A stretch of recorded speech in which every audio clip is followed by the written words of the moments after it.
বাইরে থেকে কিনে না এনে চলুন বাড়িতেই বানিয়ে ফেলি চকো চিপস কুকিজ। বানানোর পর দেখতে যতটা সুন্দর হয়েছিল খেতেও ঠিক ততটাই ভালো হয়েছিল।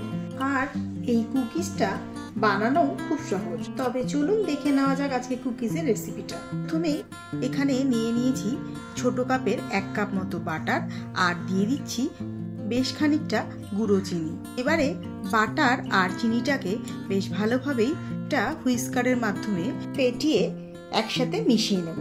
এরপরে এর মধ্যে দিয়ে দেব 2টো ডিম। ডিমটা দেওয়ার পর আবারও ঠিক একইভাবে ডিমটাকেও চিনি আর বাটারের সাথে মিশিয়ে নেব।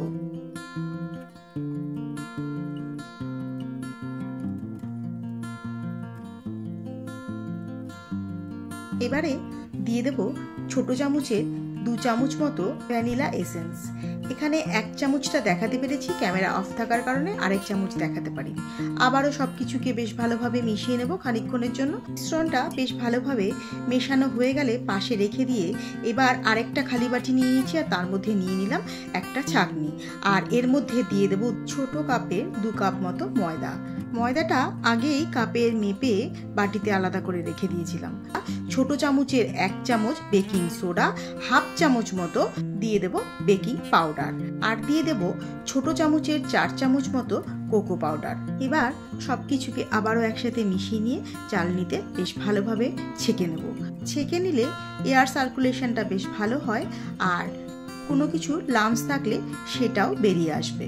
এবার এখানে নিয়ে নিয়েছি বাটার ডিমের মিশ্রণটা আর এর মধ্যে দিয়ে দিচ্ছি কোকো পাউডার আর ময়দার মিশ্রণটা দিয়ে বেশ ভালোভাবে সবকিছুর সাথে একইভাবে মিশিয়ে নেব হালকা হাতে। যে কোনো কুকিজ বা বিস্কিট বানানোর সময় খুব হালকা হাতে ব্যাটারটাকে রেডি করতে পারলে খুব ভালো হয় কুকিজ বা বিস্কিট।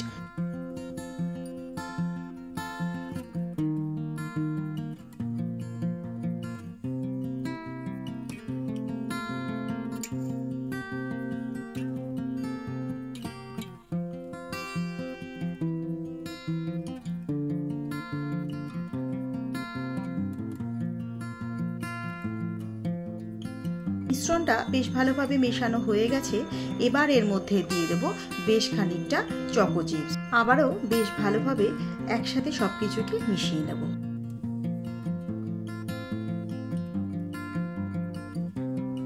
আজ যেহেতু কুকিজটা তৈরি করবার জন্য কোনো রকম ওভেন ব্যবহার করব না, তার জন্য প্রথমেই গ্যাসে একটা খালি কড়াই বসিয়ে দিয়েছিলাম আর তাকে ঢাকনা দিয়ে প্রিহিট করতে দিয়েছিলাম।